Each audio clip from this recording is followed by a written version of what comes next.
At a first glance, it seems time has stood still. Over 900 years ago, Timbuktu was a seat of learning in the ancient world, attracting scholars from as far afield as the Iberian Peninsula and the Middle East. Men of learning pored over ancient texts devoted to mathematics, science, and history. But the passage of time has changed the complexion of the town. Today it remains underdeveloped in one of the poorest countries in the world. Mali is a dry and arid land, largely desert. Most of the country's 12 million inhabitants live below the poverty line. Like many other African countries, Mali is heavily reliant on foreign aid. But a new project aims to bolster Timbuktu's status as a World Heritage Site. There is excitement in the air. The scholars of Timbuktu are being honored and celebrated centuries after their deaths. And it's time to celebrate. As the dignitaries arrive, locals burst into song, praising the efforts of the South African government in helping Timbuktu.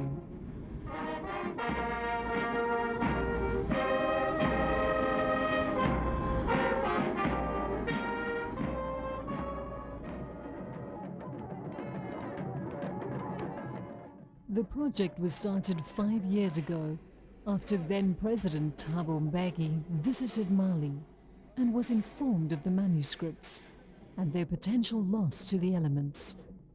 Out of this, the South Africa-Mali project was born. We must tell the story that when Europe was in the Dark Ages, there were universities on the African continent that were teaching the most advanced mathematics and medicine and so on. So the story of an African incapacity, I think it's more than just a matter of writing. It's entirely, it relates, I think, very basically to this matter of the capacity of the Africans to take care of their own destiny. In the tradition of ancient travelers who journeyed for months to reach Timbuktu, Tuareg tribesmen line the road in welcome. Mbeki was one of the prime movers behind the restoration and protection of the Timbuktu manuscripts. Some 20,000 of the rare treasures will now be properly housed and in some cases restored to their former glory.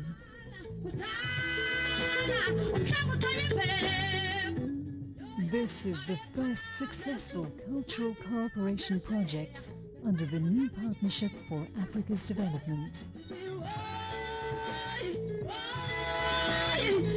Mesdames et messieurs, honorables invités, un célèbre adage de Timbuktu dit ceci, je cite: le sel vient du nord, l'or vient du sud, l'argent du pays des Blancs, mais la parole de Dieu et les trésors de la sagesse ne se trouvent qu'à Timbuktu.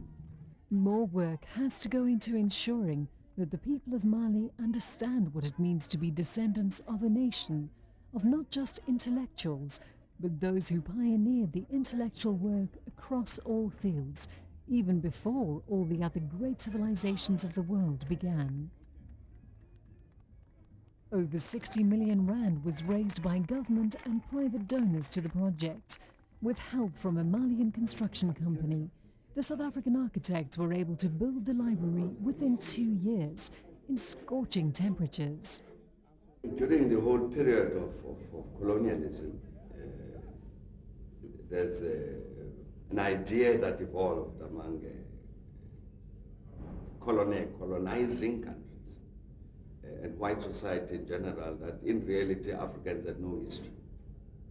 That Africa begins to have a history, begins to think, begins to do anything serious when the colonial powers arrive.